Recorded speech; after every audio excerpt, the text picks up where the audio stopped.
Sech the Shabbos per Kes Mishnah Aleph. Rabbi Kiva. Minayin la'avodah zarah shematama b'masa kenida. The last Mishnah in the previous parak quoted a pasuk that brought that Aval Pichein Raila Davar Zechla Davar to Remez. It's not a conclusive proof. So in the next four Mishnayos, the Tana will bring 7 other cases that follow this pattern, although most of these halachas do not relate to Shabbos. Now it's interesting because these halachas that we're bringing are real halachas, even though the psukim that we're bringing, which would only be an asmachta, it's not a complete raya. Aval Pichein, the Mishnayos see to it that this is where we're going to understand the idea from Uncle Panim.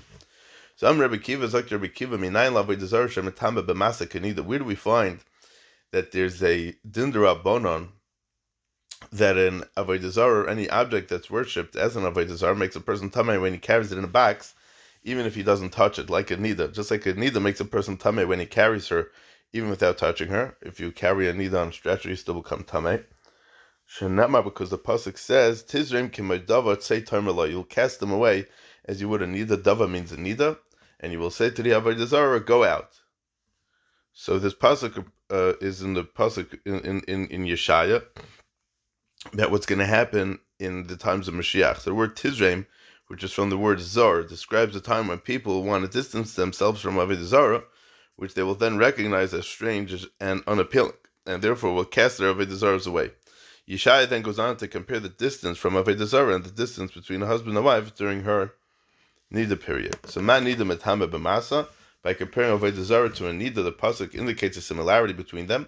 Just as a nida makes a person tummy through carrying her on a stretcher, even though he hasn't touched her, of avodah zarah metama b'masa, so too does an object of avodah zarah, whether it's the avodah zarah itself or something that you're using for the avodah zarah, would make a person tummy through carrying it in a box, b'tamas masa, even though he hasn't touched it. Now, this is not a din d'oraisa, this is only din d'Rabbanan, but we have a pasuk that shows this concept. V'afal pishen raila davar zeichel davar. This supports the din d'Rabbanan declaring tumah upon someone who carries an avodah zarah. Mishnah Beis. Minayin l'sfina tahara. Where do we find a raya or an asmachta that a ship remains tahar when it comes into contact with something that's tameh? Most utensils that are containers become tameh when they come into contact with the source of tumah, because it's a klei kibul. Although a ship is a klei kibul, there's halach l'Moshe Misinai that ships cannot become tamei even when all the usual conditions for becoming tamei are met. The Mishnah will bring a raya from a pasuk or bring a smach from a pasuk to this idea. Shenamar, like the pasuk says, Derech Aniyah b'lev yam. 4 things I do not know, and one of them is the path of a ship in the heart of the sea once the ship has passed. What does this mean?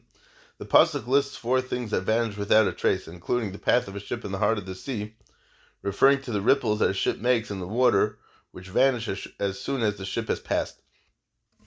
Now the pasuk could have spoken simply of the path of a ship. What's the point of adding the obvious fact that its path is in the sea? We know that the ship goes in the sea; it doesn't go anywhere else. Pshita the aniyah b'lev yam is pashut that the aniyah goes in the heart of the sea. Elo lashmeina the svina harei kayam. It's coming to teach us that the boat has the same din as the yam. My yam tahor, av svina tahora. Just like the yam is tahor, so too the boat itself is tahor. Va'afilu hichal cheres, afilu tanua. Even if it's made out of cheres, it's made out of pottery, earthenware, and even if it's on the dry land and he brought it down to the yam, afal pikein, it will still be tahor. It will not be able to become tameh at all. Like the Mishnah Vayta. The next halacha is going to deal with the aspect of hilchas klayim, which is the isser against planting different species of seeds together. Like the pasuk says, "Sadchal Isra Klayim," you shall not plant your field with klayim. We discussed this ba'arichas Masechta Klayim, many different halachas. It explains how 5 species of zra'im may be planted in a small garden patch without violating hilchas klayim. How do you do that? So, if you have something that's shishal shisha tvachim, you can plant 5 different seeds in it. And how would you do that? Arba baba ruchas aruga. When 4 seed types are planted on the outer 4 sides of the patch, and 1 seed in the middle, in the center. So how do you have it? You have 5 species of seeds can be planted in a patch measuring 6 tvachim by 6 by planting 1 seed in the middle of the patch, and 1 row of each type around the outer edge of the side of the patch. Meaning you have like a box, you make like the aruga as the box, and around the outside walls of the box, you can plant the different min on each side, and you can plant one in the inside of the box, and then you can have 5 different minim planted in one aruga. Shenema, like the pasuk says in Yeshaya, Ki cha'oretz taitzi tzimcha u'chiganu zeru'eho tatzmiach.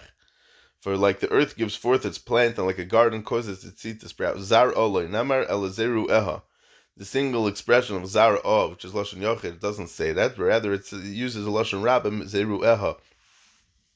What does that mean? This indicates that at least 2 species of seeds may be planted together in a single garden. Since the pasuk mentions 3 more words that relate to growth or vegetation, this indicates that a total of 5 different minim may be planted in a single garden patch without violating Hilchos Klaim.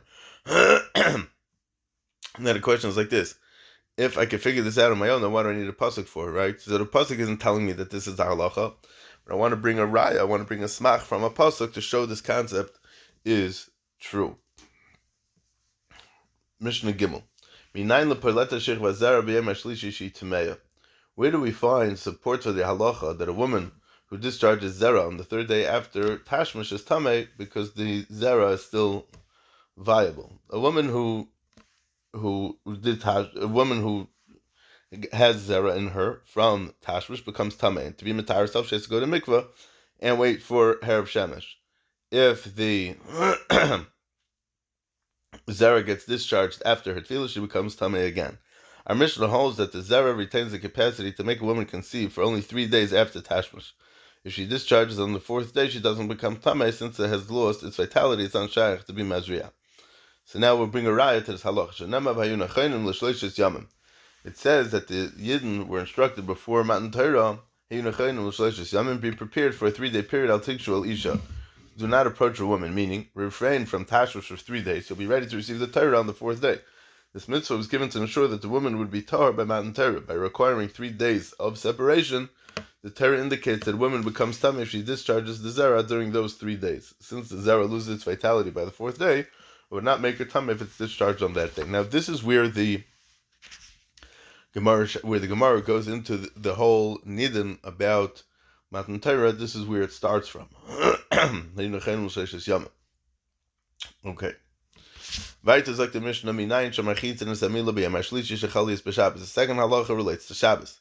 On Shabbos, it's asur midrabanan to bathe one's entire body in warm water, but this halacha, like any other Shabbos halacha, like any other Hilchos Shabbos, is suspended if it would have to be able to save somebody's life.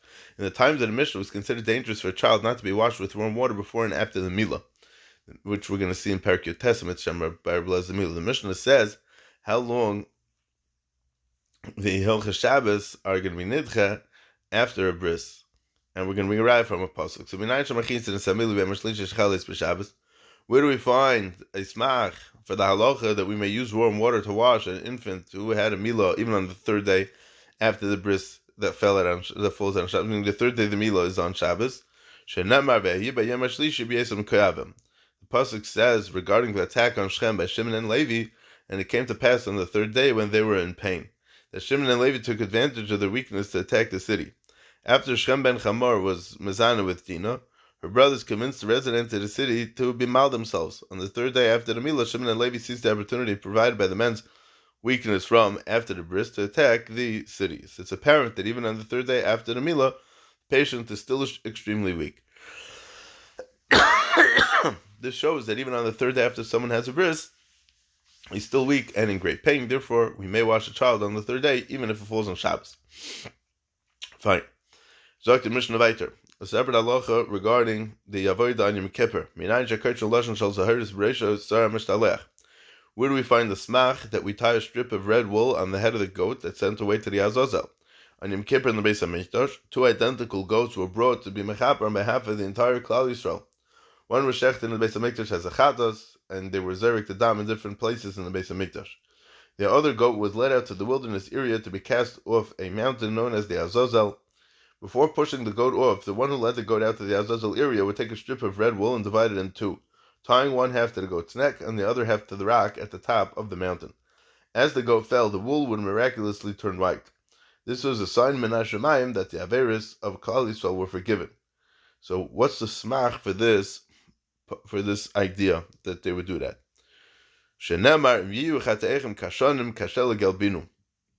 Pasuk says in Yeshaya, if your sins will be like scarlet, they will become white as snow. This alludes to the practice of tying a strip of red wool on the head of the goat, and it's turning white when the goat was pushed off as a sin of forgiveness for the Averis of the Yidden. Mishnah Dal. Where do we find a smach that smearing oneself with oil is similar to drinking, and it's going to be also on Yom Kippur? We know on Yom Kippur also 5 things: achila, shtia, sicha, nilas asandal, and tashva shamita. So, so how do we know the sicha is kishtia in Yom Kippur? We say that Alamo. Or achila is kishtia that we know. But sicha kishtia, how do we know? The Rav says interesting. You wouldn't be chayv kars for doing it, but it would be ashram and rabbanon. We have a smach for it because the pasuk says in Tehillim, so it will come like water into his innards and like oil into his bones. We see that from the pasuk that the pasuk in Tehillim compares anointing his body with oil to drinking water. In this pasuk, David HaMelech speaks of the curse that will come upon the Rishoim who are right of him in spite of the kindness he showed to them. The curse will penetrate their very being, he predicts, as water enters a person's innards, presumably by drinking it, and as oil enters his bones by smearing it. By saying the curse will enter them like water and like oil, the pasuk is in effect saying that the entry of oil and water into the body is similar. This is not a raya, however, since water entering the innards may refer not to drinking, but rather to bathing, and the water enters the innards through the pores in the body. Back to Hilchos Haitzah Mishnah Hey. Hamoitzi eitzim k'dei lavash beitz akala. When it takes wood outside, is chayev if he carries out the amount that he needed to fuel to cook an easily cooked egg, a chicken egg, which you mentioned this earlier in Paraches Mishnah Hey. Tavlin k'dei l'tavel be'akal. The minimum for spices is enough to season an easily seasoned egg, which is again a chicken egg. A chicken egg is naturally tastier than other eggs and therefore needs less seasoning. Interesting. I don't know that we eat other eggs, but I'll go upon them. They're stating Torah Yisrael.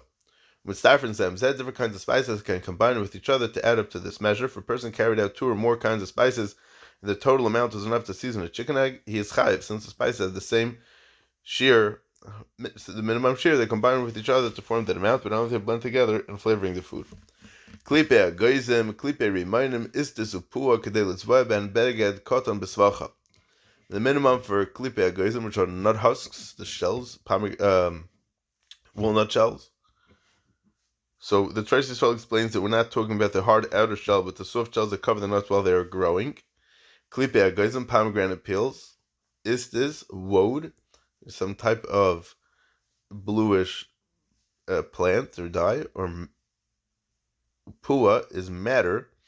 The Rav says it's a type of root that they would use to make red dye, is enough. So these things, it's enough to produce a fish's dye to color the small cloth at the top of a woman's headdress. This is a net-like headdress that was adorned on top with a small colored cloth. People do not go to the trouble of making dye for a piece of cloth smaller than this. Therefore, the amount that produces enough dye for such a cloth is the minimum considered significant. Meraglayim neser ubayris kumunya va'ashla kedei lechabes ben beged kotam besvacha. The minimum for meraglayim. Tosfos says that meraglayim was left to sit until it fermented and then was used as detergent. The shit mikubetis increases. Another Rishonim say that meraglayim over here is not actual meraglayim, but it's a plant that smells very bad. It smells like meraglayim, and that was used also for cleaning. Neser is alum. It's a crystalline substance found in the earth. And kumunya virus is soap, which is a type of plant that they would make soap from. Kumunya is saltwort, which is an herb that has used in powder form to clean the hands. The ashlag, what is ashlag? The Gemara describes ashlag as a substance found inside the holes of pearls that was removed with a pointed iron instrument, which were all used as cleaning agents, or to make cleaning agents. It's all these things, if you carry them out on Shabbos, it's enough to wash the small piece of cloth on top of a woman's headdress. The minimum for each of these substances is enough to pass over a stain in order to determine whether it's blood. If a woman finds a stain on one of her clothes and doesn't know whether it's dam nida or not, or it's tseva, It can be identified by applying these 7 kinds of detergents listed in the Mishnah. If the stain remains after all the detergents are applied, it cannot be blood, but it must be a dye. These substances listed in the Mishnah are among those 7 detergents mentioned in the Gemara Nida. The amount required for this purpose is smaller than the amount stated by the previous title. Okay. Mishnah Vav. Pilpeles kol shehu. One is mechuyev for taking out any amount of pepper. Itran kol shehu. Any amount of itran. Itran was used to heal headaches. We mentioned itran in Perek Beis. Any amount of sweet-smelling spices or types of metals, because even a minute quantity of these items is useful. Because even a minuscule amount of fragrant spices gives a pleasant aroma. Or a tiny piece of metal can be used as a needle for the tip of an ox goad, which was a pointed tool used to drive cattle.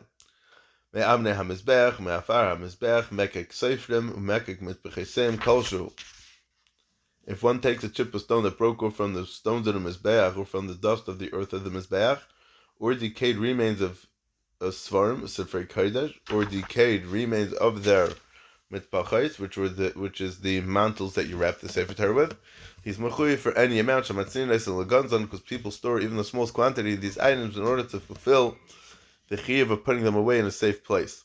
Since these items are kadosh, even in the smallest amount, they must be put away in a safe place where it will not be treated disrespectfully. The problem with the Mizbeach is that it can cause issues to the Mizbeach if you take a piece of it. Obviously we're talking about where he may have found it. We're not talking about where he actually went and chipped off a piece, because that would be a problem. Even one who takes out objects that were used in the service of Avodah Zarah is chayav for carrying any amount. The pasuk says, "There shall not cling to your hand anything from that which is banned." This pasuk asers possessing any amount of something connected with Avodah Zarah. Since the Torah considers the slightest amount significant enough to prohibit, it is viewed as significant in regard to transferring haitzah as well. Really, this pasuk is talking about Irani Tachas, which is a city of Avodah Zarah, which must be completely destroyed.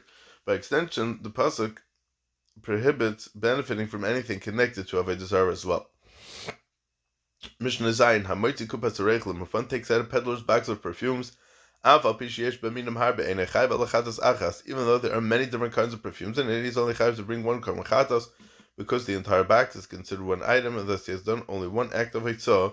The minimum amount of garden seeds, which are seeds of vegetables that are sown in the ground, is slightly less than the measure of a dried fig, because that's the smallest measure people consider significant enough to plant. Rabbi Yehuda ben Beseira says that the minimum is 5 seeds. Zera kishurim shnaim, the minimum for cucumber seeds is 2. Zera dlum shnaim, the seeds of gourds is 2.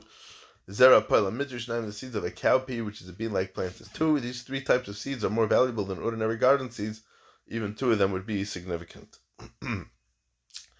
Chag of Chai Tahar Kol Shehu. One who takes out a live kosher grasshopper is chayiv, even if the locust is of any size, because it can be given to a child to play with. Mace Gegregus, but in the case of a dead kosher grasshopper or locust, the minimum is the size of a dried fig, as is the halacha for all edible foods. Siperis Kramim Ben Chai Ben Mesa Kol Shehi Matzin Isilur Fu. One who takes out a Siperis Kramim. What is that? Bird of the vineyard, a certain type of locust that can be found near young palm trees. It's called Siperis Akralman because it flies around in that area. So whether it's alive or dead, a person's going to be chayiv if it's any size, because people keep it for the purpose of healing. And the Rav says, it makes people smarter. The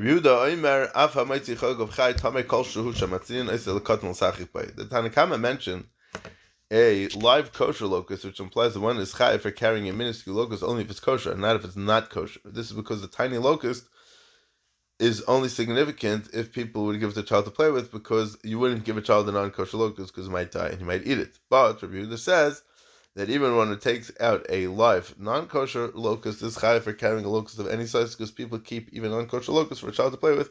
And we're not chayiv that the child will eat it when he dies, because he grieves over his loss and does not eat it.